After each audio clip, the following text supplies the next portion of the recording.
This video will walk you through how to use some of the features in Logos 6 to do a Greek word study. First of all, if you haven't yet downloaded Logos, stop right now and do that before you go any further. For this example, we will be studying the word remembrance in Philippians 1:3, so I will be filling in the remembrance word study practice example with this assignment. On the Logos homepage, type Philippians 1:3 and then click on Go. In the center top tile, you'll see Philippians 1:3. Check to be sure that you're using the NASB translation, which is the preferred Bible for this course. If you do not see the NASB, stop the video and set up the NASB as your preferred Bible before going any further. You can find instructions on the course homepage, Course Resources, Frequently Asked Questions, number 2, How do I add the NASB as my preferred Bible in Logos? If your interlinear is not turned on, be sure that you click on it and turn it on. Click on the word remembrance in Philippians 1:3. You'll notice that it's now highlighted in blue. Below the verse, you'll see all the information about the word also highlighted in blue. Since we're studying the Greek word and not the English word, we'll be concentrating on the Greek lemma, the dictionary form of the Greek word. Notice that there are two Greek lemmas, O and Menea. If you hover over the morphology of ho, you'll see that it is article, dative, singular, feminine. It's not necessary for you to study this article since it occurs over 19,000 times in the New Testament. It'd be like studying the words a or the, and it won't add to your understanding of the Greek word translated as remembrance. Now, right-click on remembrance in Philippians 1:3. Notice that both lemmas, ho and Menea, show up here. Since we're not going to waste time studying ho, highlight the second lemma, which is Menea, and then click on Bible Word Study.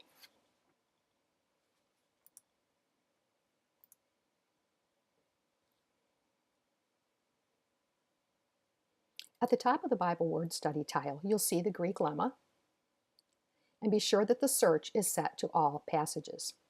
If you have not yet set up ways to narrow your search for these assignments, stop right now and take care of that before you go any further. You can find instructions on the course homepage, Course Resources, Frequently Asked Questions, number 7. How do I narrow my search for keywords so I know which authors use the lemma? Underneath the box with the Greek word, you'll see the word lemma. If it's not already open, click on it to open it. Then, click on CDWGTHB, the Concise Dictionary. If you don't see that, click on More, and then click on CWGTHB. It'll show up here in the middle column on the bottom. Here's the Greek number 3417, which matches what you had up here in your interlinear.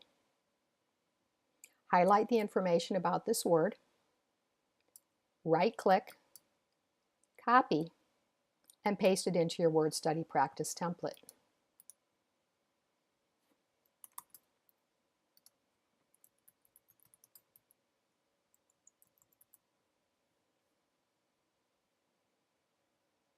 Go back to the center tile with the NASB of Philippians 1:3 and hover your mouse over the morphology.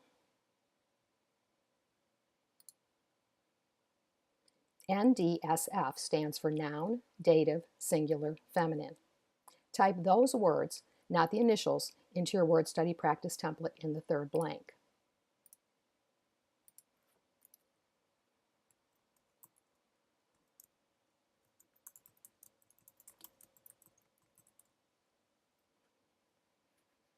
Return to the Bible Word Study tile and click on the down arrow for translation if it's not open. Scroll up so that you can see it. Right-click on the Greek word in the center of the translation ring and choose Copy. Then paste the translation ring into your word study practice template in the fourth blank box. If it's too big to fit in the box, just click on it and grab the corners and make it smaller. Just keep it large enough to read the words. The next step is to see how many times Paul uses this Greek lemma in Philippians. So go back to the Bible Word Study tile and click on All Passages. Choose Philippians. Notice that the translation ring changes to show only the times the Greek lemma is used in Philippians. In this case, it's only used one time. Put the number 1 in the correct spot on your template.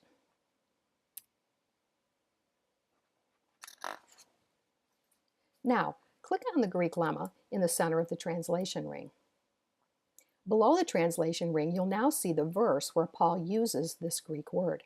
Click on the reference, Philippians 1:3, and the verse shows up in the upper tile in the center of your screen. Highlight the entire sentence where the translation of the lemma occurs, right-click, copy, and paste it into your document.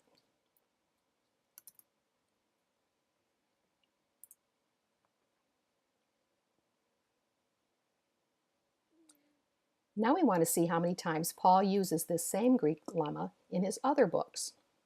On the Bible Word Study tile, change the search to Pauline epistles without Philippians. That's Romans through Ephesians and Colossians through Philemon. Notice that the translation ring has changed to show only those books. In this case, Paul uses this lemma 6 more times in his other epistles. So put the number 6 in the proper blank on your Bible Word Study.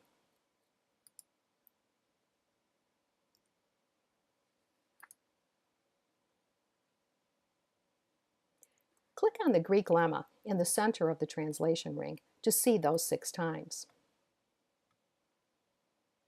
You'll notice that this word is translated 3 different ways in the NASB. Mention, you think kindly of us, and I remember you. Sometimes a Greek word is translated into more than one English word. To be sure you have the entire translation of the word, look at the blue highlighted words under the translation ring. The translation, the entire translation, are those words in blue. Also notice that the words that are highlighted within the verse are not necessarily the full translation of the Greek words. Now it's time to see how other authors may have used the lemma. On the Bible Word Study tile, change the search to non-Pauline books. That's Matthew through Acts and Hebrews through Revelation. Notice that it says no results. That means that Paul was the only writer to use this Greek lemma. So put a 0 in your practice word study for this category. The last step is to determine how many times the Greek lemma was used in the entire Bible. On the Bible Word Study tile, change the search back to All Passages. Notice the number in the frequency graph is 7, so put a number 7 in your practice word study for this category.